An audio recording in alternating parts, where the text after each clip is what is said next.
Hello and welcome to the Writers and Illustrators of the Future podcast. This is John Goodwin, your host. Today we're here with Jennifer Ober at the Dragon Con. She's here at the Galaxy Press booth. She's been doing autographing of the books and answering questions to people about her award and entering the contest and what it does to help your career. So welcome, Jennifer. Hi, good to be here.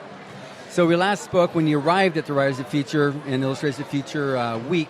And so it was all kind of like a whirlwind just having arrived in Hollywood. So now we have a better perspective. Yeah.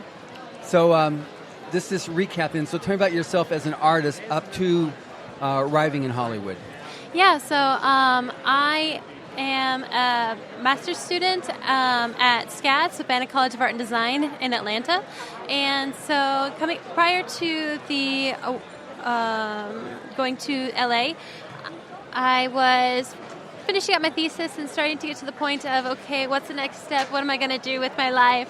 Kind of having an idea, but not fully there. And so a friend of mine, Raina, who won the previous year, she had recommended that I apply for this award because it was free to enter and it fit your budget. Yes, and also it was a great opportunity, and I got to learn about the process a little bit more. So I was very excited to do that. Good, and then you're like the thing that I was amazed because what I always do with winners, I post their art early on just as part of introducing them to the world at large on social media. Mm-hmm. You have a specific look to the illustrations that you do. You have a thing for animals. Tell me, how did that come to be? Well, it's always been a passion of mine, actually. I've always preferred drawing animals to people. People are okay, but I mean, there's just something about animals, their grace, and just the variety of forms within them. It's just and even animals that don't exist anymore. Yes. Those are some of my favorite because there's so much creativity involved, and so you have a little bit of a blueprint, but then after a certain point, it's just pure creativity. So yeah, because there's nobody who can say nuh-uh. Yeah. Yep. It's all Jennifer's. Yep. Fight me on the color. Okay, so now we can talk about, so when you came to Hollywood having won the Illustrators of the Future contest, tell me about that week and also from the perspective that other aspiring artists that are listening to this podcast, what they can gain from it both as a winner and also as an aspiring illustrator. Yeah, so the week was phenomenal. We had some amazing lecturers, and our main instructors, Echo Turnick and Lazarus Turnick, were really helpful at laying down the groundworks for very specific questions, really helping filling out my knowledge, because even though SCAD has given me a lot of pieces, some things they still generalize, and so Echo and Lazarus were able to really help specify things specifically curtailing to what we were wanting to do. And how was it like with Larry Elmore and with Bob Eggleton and some of the other judges as instructors? Oh, it was wonderful. They all we had like a date, like one of those like speed datings, but for portfolio reviews. Yes, and so.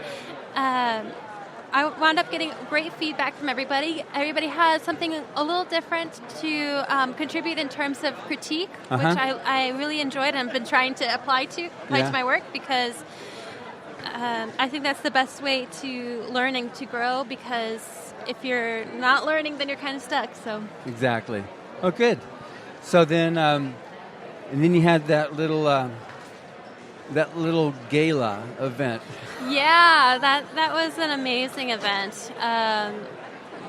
We got pampered as girls. We got to get all our makeup done, and we all got to dress up all pretty. And the award ceremony was just fabulous. It was really a great ceremony. I really enjoyed it. I thought that the venue was just beautiful, and then all the guest speakers and stuff were just wonderful. So it was a great experience. Oh, good. Okay, so now you finished the workshop week, you got your trophy, and you got put on a plane and sent home. So now what's happened since April 4th or 5th when you finished and you came back to the real world? Yeah, well, I I graduated-ish. I finished all my classes, but I'm still working on thesis. So thesis is due in November. So then it'll be full-time in the real world. I got a job at a small advertising company and marketing company. So I've been working on that full-time, and then also still working on thesis in the evening. So I've been quite busy in that aspect. But it's all been great, and I've been able to grow quite immensely since then. Good. So is there anything, I still realize it's kind of fresh, but any takeaways from the week-long workshop that you find is helping you now in the real world? Oh, goodness. Because one thing I've heard over the years talking to the winners is like, when you go to school, you get a lot of technical things, but the business aspect of art, the business aspect of writing isn't really addressed in school. Yeah, and so I know a lot of people have that.